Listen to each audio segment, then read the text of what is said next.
சாவினும் தமிழ் படித்து சாக வேண்டும், என் சாம்பலும் தமிழ் மணந்து வேக வேண்டும்.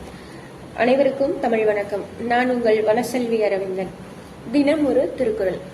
அகர முதல எழுத்தெல்லாம் ஆதி பகவன் முதற்றே உலகு.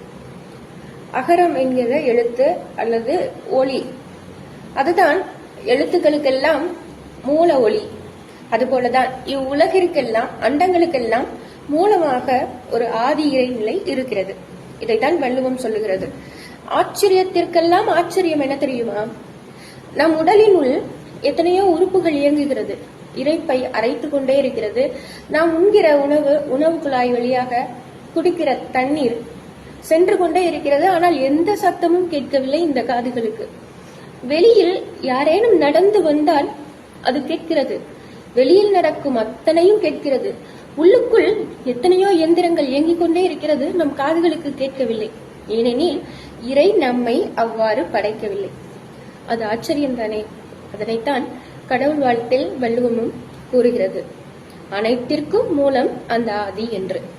நன்றி, வணக்கம். நாளை மீண்டும் சந்திப்போம்.